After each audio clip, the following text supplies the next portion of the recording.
want to welcome. My name is Kyle for the win, and welcome back to another Call of Duty Top 10 video. In this video, we are counting down the top 10 best multiplayer maps in Call of Duty history. This is going to be a pretty fun video to make. I went down memory lane, of course, because it's the top 10 of all time. And there may be a controversial one or two in here, but that's with every single top 10 video that I make here on the channel. They're always going to be controversial, because this is my opinion, not, it's my opinion, and everyone's opinion is different. Of course, I could have some different maps on here, but unfortunately, I only could pick 10, and there's a lot of good maps in Call of Duty, in World at War, COD 4, but I had to really narrow down the maps that I personally have played enough to think that they are the best maps ever. So without further ado, guys, let's go ahead and jump into this countdown. So coming in at the number 10 spot, we have the map Courtyard from World at War. This map is one of the smallest maps in World at War, and is honestly a very, very good map. I haven't been able to play the game World at War in a very, very long time, but for those of you guys who remember Dig from Black Ops 2 would know what this map is. It's fast-paced, was probably very good for the MP40, the PPSH, and is just an overall very fast-paced, fun, close quarters map. And that's not really a theme in this video, but you'll notice that maps that have the best flow are going to be on this list, of course, and definitely Castle is one of those amazing maps, and it comes in at the number 10 spot. So of course I don't know that much about World at War maps, so I'll know a lot more about the rest of the maps here in this video because I've played these maps enough. As you guys may or may not know, in World at War I'm only level 27 or something, so I haven't really had enough exposure to World at War to really know how good the map is, but I can infer based off of what I've heard from previous YouTube videos whether a map pardon me, is going to be good or not, and definitely Courtyard belongs at that number 10 spot. So coming in at the number 9 spot, we have the map Backlot, from COD 4 or Modern Warfare Remastered. This map is probably, in my personal opinion, the best map within COD 4. It flows really well. You can use any gun you want. You can use your SMGs, you can use your sniper rifles, you can use your LMGs and your assault rifles, and overall it's a very, very good map for any playstyle. And it has good flow. It's the least campy map in Modern Warfare Remastered, and it's a small to medium sized map, so there's constant action and there's good flanking routes, and overall Backlot is just a very, very good map in general. And it comes in at the number 9 spot. Coming in at the number 8 spot, we are jumping down to Modern Warfare 2 maps. Some of you guys may have this map at number 1, but for me personally, Afghan comes in at that number 8 spot. Afghan is a pretty damn good map. It's very open, very wide open. It's a little big. It's probably a medium-sized map. But the thing that's very, very good about Afghan is that it is an open map, and so that means that streaks do very, very well on it. It has really good flow. It is a little campy, I'll admit, but it's still a very good map. If you get your Harrier, you get your Chopper Gunner, it can go absolutely ham on this map. And just, that's the great thing about Modern Warfare 2 maps, is that some of the great maps of Modern Warfare 2 were completely wide open, and they just work extremely, extremely well within that game. And Afghan is just a great map that I never get unexcited to play on, and it definitely comes in at that number 8 spot. So coming in at the number 7 spot is another Modern Warfare 2 map, and this is the map Highrise. Highrise is a fantastic map. It is a 3-lane map where there's 1 lane on the right, left, and middle, and it flows very, very well. There's an underground section to it and an above ground section. It's very, very fast paced. There is a very nice sniping spot when you spawn in on the one side, and overall the map is small. It's it's just top of a skyscraper. If you think about how top of a skyscraper looks, it's not a very, very big map, and I think that's what makes this map so good, is that it's not very big, and it's fast paced, and it's a lot of fun. Flows really, really well, and overall it's just one of the best maps in Call of Duty history, and it comes in at the number 7 spot. Now, as I said, this is my countdown, but there are so many good maps. I mean, I skipped Scrapyard, I skipped so many good Modern Warfare 2 maps in this list, but that's because I have to pick 10. So jumping in now at that number 6 spot, we have the map Dome from Modern Warfare 3, and of course I'm going to have this map on the list. One of the best maps in Call of Duty history, as well as Modern Warfare 3. This is basically the Nuketown equivalent of Modern Warfare 3. It's fast paced, you can use an SMG on it, assault rifle, whatever gun you want, It's super fun. You can get a lot of kills on it. The streaks go in Modern Warfare 3 on this map. And Dome is a fantastic map. It was kind of that 1v1 map equivalent in Modern Warfare 3 based off of the Rust from Modern Warfare 2, which was the 1v1 map in that game. So Dome is a fantastic map.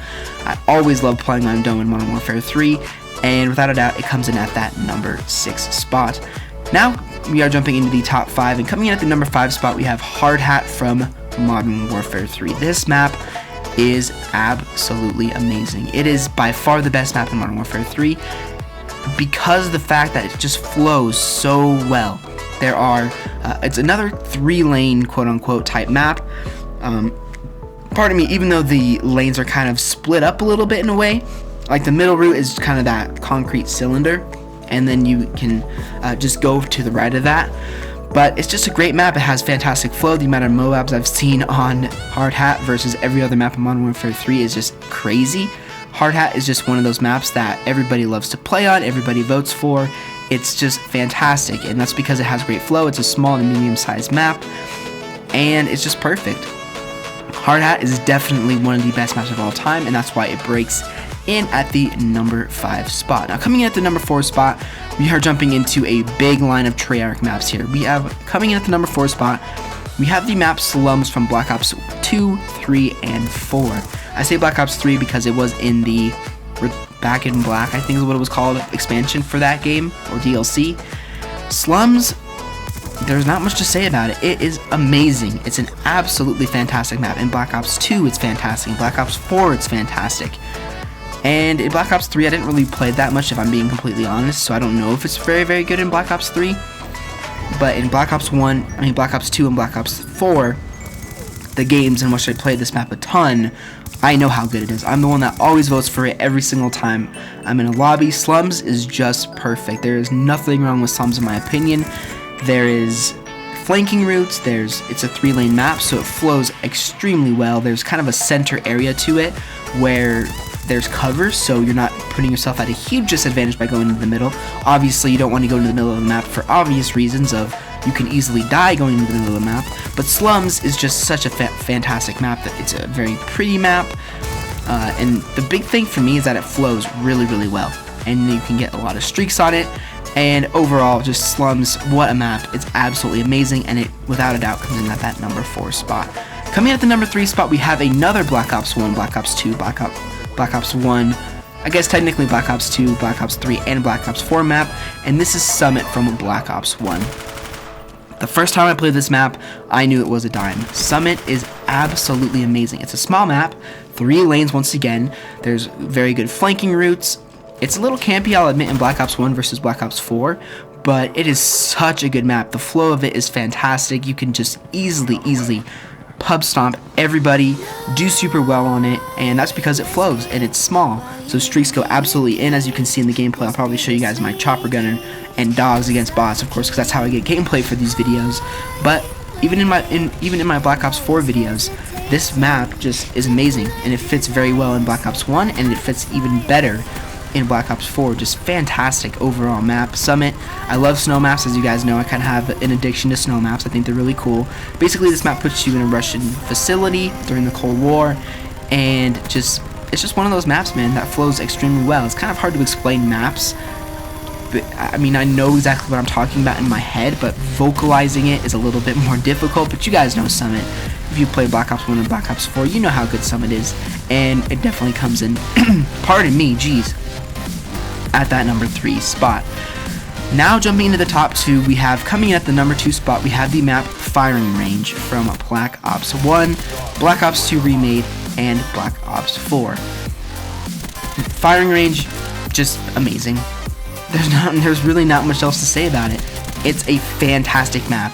Firing Range is fast-paced. It flows very well. There's long range engagements. You can use any gun you want on Firing Range. The streaks go in. It's a great map. Firing Range is just one of the best maps of all time, and Black Ops 1, Black Ops 4, it doesn't matter what game it's in, it always flows fantastically, plays very well, although in Black Ops 4, the spawns on Firing Range are a little bit iffy, in my personal opinion, but Firing Range fantastic map, one of the best maps in Call of Duty history, but in my personal opinion, it is not as good as the #1 spot.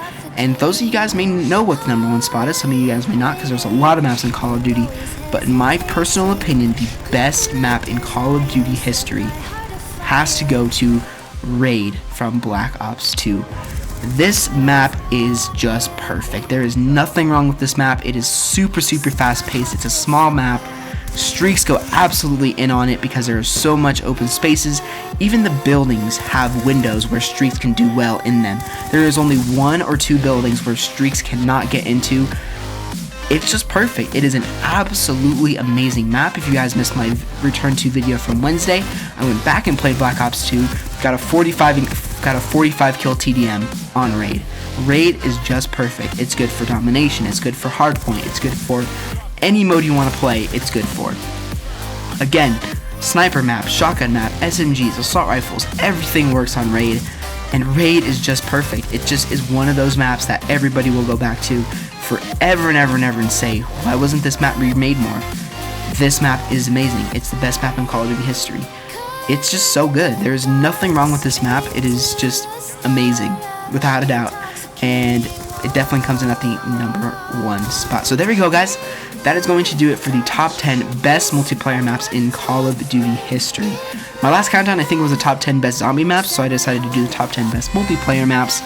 And I hope you guys enjoyed it. Let me know down below in the comment section what your favorite map of all time is, or what you think is the best multiplayer map in Call of Duty history.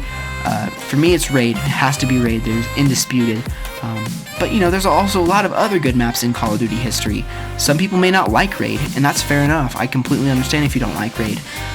You know, feel free to disagree with me down below in the comment section, but I mean, Raid is just amazing. I love that map so much. But anyway, guys, that's going to do it for the video. Make sure to check out all my other previous countdown videos, which I'll have with the playlist at the end of the video. I try and do one of these a week. I just didn't get to one last week because, of course, as you guys know, I got my wisdom teeth out. I guess it's 2 weeks ago now. So I just didn't have time last week because I was still healing from it. But, you know, I will start having countdowns consistently throughout the weeks. If you guys want me to do any specific topic, leave that down below in the comment section as well if you want to. If you guys made it this far in the video, thank you very much. But anyway, guys, subscribe if you are new to check it to have more videos like this, as well as news when Black Ops 5 starts to get, you know, revealed and stuff. And I will see you guys all in another Call of Duty video very soon.